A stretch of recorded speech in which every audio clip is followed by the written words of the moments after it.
Today is Christmas Eve day. When I was a kid, I remember this day could not have passed quick enough because I knew that when I woke up on Christmas Eve day, there would be another long, unbearable 24 hours that I would have to wait before I would see some presents magically appear underneath our Christmas tree.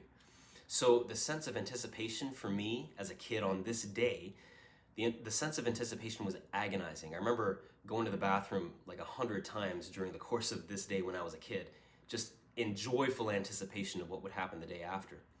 In today's gospel, we read about a character who's got the same attitude. Like a little kid on the day before Christmas, he's jumping up and down, he's so excited he can't sleep. And I'm talking about Zechariah, the father of John the Baptist, who is giving his famous Canticle of Zechariah. And why is Zechariah so excited? Well, twice in this canticle, he makes a reference to the mercy of God that gives forgiveness of sins. The mercy of God that brings forgiveness of sins. In other words, Zechariah is exuberant, he's giddy, he's all excited because God is finally giving us the gift of his mercy. That's the gift. That's the gift that Zechariah is basically jumping up and down like a little kid. And you know what? It truly is the greatest gift we could ever ask for. Period. Now, some people might think, well, come on, the greatest gift?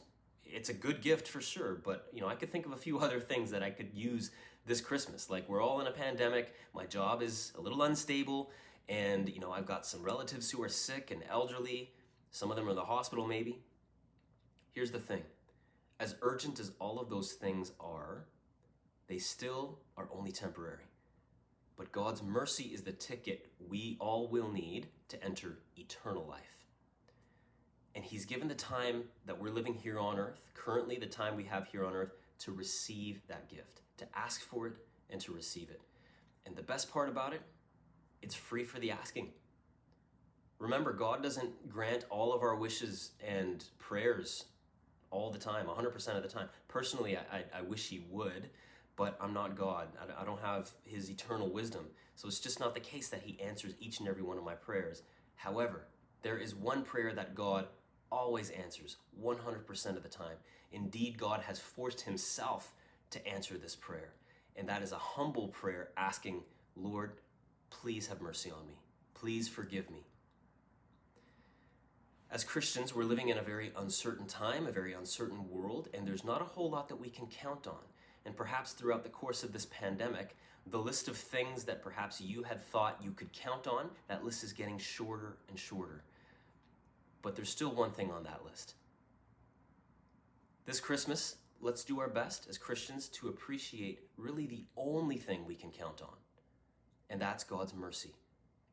It might not be the gift that meets your most urgent need right now, but if you scratch just below the wrapping of that gift just a little bit, you'll start to realize that, hey, there is really no greater gift that I could ask for.